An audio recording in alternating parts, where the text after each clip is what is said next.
Las últimas horas que el gobierno nacional habilitó en la provincia de Santa Fe, incluido Gran Santa Fe y Gran Rosario, 7 nuevas actividades, entre ellas actividades deportivas y también las reuniones familiares de hasta 10 personas.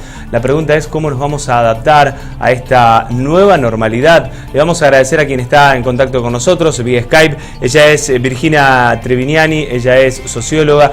Vamos a repasar con ella y vamos a tratar de entender cómo va a ser de ahora en adelante nuestra vida. Virginia, ¿cómo estás? Buenos días. Buenos días, ¿cómo están? Bien, bueno, decía, hay nuevas actividades que se han habilitado en la provincia y uno es como que de a poco tiene que, aunque suene raro, volver a adaptarse a la normalidad, a la realidad que vivíamos antes del COVID-19. Sí, para muchos quizás no hay mucha adaptación por hacer porque muchos grupos sociales, y no solo me refiero a las actividades esenciales habilitadas desde el primer momento de establecida la cuarentena obligatoria, sino para otros grupos sociales que no tuvieron de otra que continuar, ¿no? Que continuar con actividades. Me refiero específicamente a los sectores cuyos trabajos son informales, ¿no? Por fuera de la protección del Estado, que no ha sido fácil o no los ha encontrado bien parados o en el mismo punto de partida que quizás otros grupos sociales que sí vimos desestructurada nuestra vida cotidiana, ¿no? Creo que ahí los escenarios, digamos, que se abren son realmente disímiles, son heterogéneos, porque el lugar o el punto de partida en el cual nos encontró la cuarentena obligatoria no ha sido homogéneo, ¿no? Como tampoco es la sociedad argentina una sociedad homogénea ni parecida en cuanto a los accesos a las fuentes de bienestar. Así que en ese sentido creo que el desafío es variado. Hay grupos que han visto principalmente desestructurada su vida cotidiana en torno a dos esferas, quizás las más importantes para las capas medias, que son el trabajo, pero también la escolaridad de los hijos, ¿no? La educación. Creo que son los dos ámbitos que mayores desafíos tiene para este grupo. Uh-huh. Y después es un conjunto de preguntas más que de respuestas las que tenemos los que nos dedicamos a las ciencias sociales, específicamente en mi caso a la sociología, que es también preguntarnos qué tanto de novedoso ha habido en esta experiencia y también qué tanto de procesos vienen de muy largo plazo, que han sido documentados por la sociología y que quizás nos permiten comprender por qué tantos días de encierro, han sido muchos, han sido, en términos generales, bastante bien tolerados por la sociedad, ¿no? Es como si hubiéramos estado entrenados de antemano y casi sin darnos cuenta para haber soportado este tiempo como de espera, ¿no? O este tiempo en el cual se pausaron ciertas actividades, ciertas rutinas y ciertas relaciones. Sí.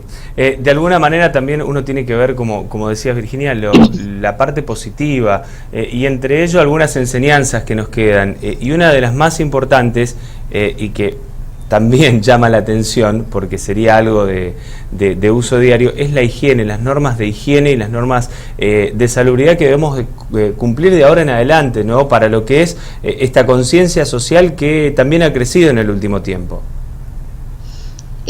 Sí, como todas las cosas, ¿no? Así como nos volvimos nativos digitales, aún las generaciones que no lo éramos, y aprendimos a usar las nuevas tecnologías para relacionarnos no solo en estos campos vinculados al trabajo y a la educación, sino también a veces con la familia. Se transformó en una herramienta sin la cual a veces no teníamos comunicación con el mundo exterior o con nuestros familiares, etcétera. Ese entrenamiento también se ha visto en términos de las normas de higiene. Uno sale a la calle y ve que más allá de que todavía cierto miedo exista en nosotros a la hora de enfrentar esto que se ha llamado como el enemigo invisible y que ya mostró su cara, digamos, también somos capaces de entrenarnos en esas, no solo en las normas de higiene. Creo que la principal entrenamiento que recibimos fue en esto que se llamó el distanciamiento social, ¿no? O de cómo mantener la distancia cuando uno sale afuera, basta caminar por las calles para darse cuenta que la gente lo ha comprendido muy bien, ¿no? Virginia, ¿y cuál es el desafío que se plantea de ahora en adelante con esta nueva normalidad? Sí, yo creo que la verdad es que no lo tenemos claro. Cualquiera que prediga un futuro así unilateral y unívoco, creo que no está haciendo más que especular, ¿no? Yo creo que no vamos a ver mucho de nuevo afuera, en ese mundo que nos espera ahí afuera para los que han tenido que recluirse durante todo este tiempo, ¿no? Ya lo han mostrado crisis anteriores, ¿no? Crisis significativas en nuestro país y otras crisis mundiales, como fue la crisis financiera de 2008, que acá tuvo repercusión más en 2009, que a veces, claro, lo primero que uno hace desde el sentido común es creer que ha sido tanto el cimbronazo que lo que nos espera luego, algún trastocamiento se va a observar, ¿no?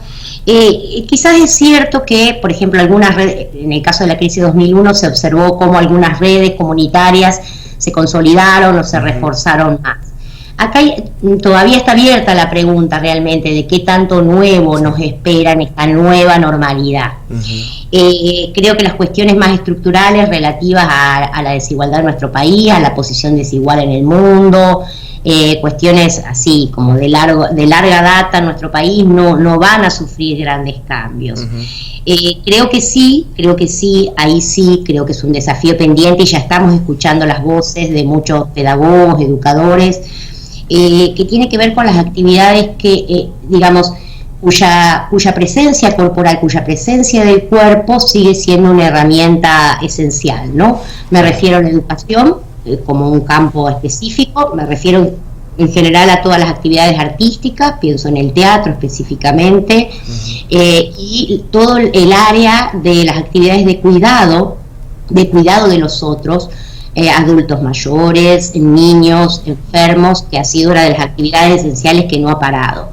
Creo que en esas actividades donde el cuerpo y lo que llamamos distancia no pueden tenerse, porque sería directamente que la actividad como tal cambie de forma, creo que ahí sí se abre un conjunto de interrogantes con respecto a cómo va a ser la nueva normalidad, ¿no? Claro. Cómo va a ser en aquellas actividades que no son tan virtualizables, es decir, que donde no es tan fácil hacer esto que estamos haciendo en este momento, que es comunicándonos mediados por una pantalla, y aunque fuera posible, que fue el caso de la educación, creo que vale la pregunta de si eso reemplaza realmente el vínculo planteado entre un educador y un niño, un adulto o lo que sea que tengamos enfrente, ¿no? Y lo mismo para las actividades artísticas y también vale lo mismo preguntarse para todo lo relativo al mundo de los cuidados, que ha florecido. Creo que ha sido una de las actividades que más se ha visibilizado con la cuarentena, ¿no? La importancia de los cuidados, de toda la esfera de los cuidados de los otros en sociedades como las nuestras, que son sociedades desiguales. Virginia, una última consulta y tiene que ver con esto que se conoció en las últimas horas, esta habilitación de más actividades, 7 por lo menos aquí en la provincia de Santa Fe, que incluye al Gran Santa Fe, y una de ellas tiene que ver con las reuniones familiares de hasta 10 personas. Se tiene que vivir con tranquilidad, no con miedo. ¿Cuál es la recomendación para aquella persona que estuvo aislada durante todo este tiempo y que va a tener tal vez en los próximos días el primer contacto con familiares? Sí, creo que a veces, muchas veces pasa que, y con esto no estoy diciendo nada que la gente no sepa, muchas veces las reglas, y no solo estas de las cuarentenas, sino en general las reglas, llegan después de que ciertas prácticas se han instalado, ¿no? A veces uno tiende a pensar que es al revés, porque se creó la regla, luego vienen las prácticas de las personas, ¿no? Muchas veces sucede al revés, y creo que en esta cuarentena también es un ejemplo más que la sociología ya ha investigado en otros, de cómo ciertas prácticas sociales simplemente se hacen y luego llega la regla. Creo que los encuentros familiares ya estaban aconteciendo, porque el termómetro que fue midiendo el miedo, en el caso hablo específicamente de la ciudad de Santa Fe, se fue pudiendo relajar a medida que uno veía en las noticias que no había que no están habiendo casos de contagios en nuestra ciudad, ¿no? Creo que ese fue un termómetro que la gente aprendió a seguir. También nos entrenamos en leer estadísticas, en aprender a leer eso que eran los indicadores de contagios, ¿no? Y bueno, creo que es una práctica que ya muchos quizás habíamos empezado a hacer, obligados por esto mismo que señalaba antes, el cuidado de los mayores. Muchas veces uno se preguntaba, bueno, sí, quiero ser responsable en el manejo del contagio, pero ciertas situaciones de soledad u orfandad de las personas, sobre todo que han tenido que pasar la cuarentena solos, obligaron a uno o pusieron a uno frente a dilemas que no tenían fácil solución, que no siguen teniendo fácil solución, ¿no? Es difícil cuando uno lo pone en dilemas que parecen ser de blanco o negro, ¿no? Sí. O lo veo y lo puedo matar, o no lo veo. Bueno, son dilemas en blanco y negro que a veces lo que no muestran es la presencia de grises, es que uno puede quizás o podía mantener cierta presencia con la gente que lo necesitaba, sin necesariamente estar exponiéndolo a un riesgo innecesario, ¿no? Yo creo que el manejo de los grises es importante. Lo hicimos, a veces sin ayuda del Estado, a manejar esos grises, esos tibios, por así decir, de intentar mantener presencia con nuestros seres queridos sin necesariamente exponerlos a un riesgo. Entonces creo que esta habilitación a la que vos te referís, quizás para muchos, como vos decís, sea algo nuevo. Para muchos otros que tuvimos que tener otro tipo de presencia con gente que lo estaba pasando sola, bueno, nada, simplemente decir, bueno, menos mal que se dieron cuenta que ya también podemos hacer esto, ¿no? Creo que además que aún para los que no pudieron sostener una presencia física, de contacto físico, el uso, insisto, de nuevas tecnologías permitió que eso que llamamos aislamiento no sea tampoco tan aislado, ¿no?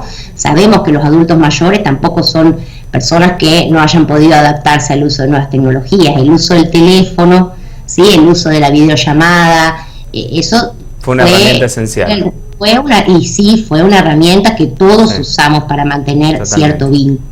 ¿Sí? Faltó quizás el contacto físico, y eso pues llega a ser una novedad a partir de ahora, pero las otras formas de contacto estuvieron, no es que estuvimos encerrados en unas cuevas, ¿no? Bien. Virginia, muchísimas gracias por este contacto y por ayudarnos a ir comprendiendo, ¿no?, esta nueva etapa que comenzamos a transitar en la República Argentina, por lo menos aquí en la provincia de Santa Fe. Un abrazo, muchas gracias. Un abrazo, hasta luego. Hasta luego.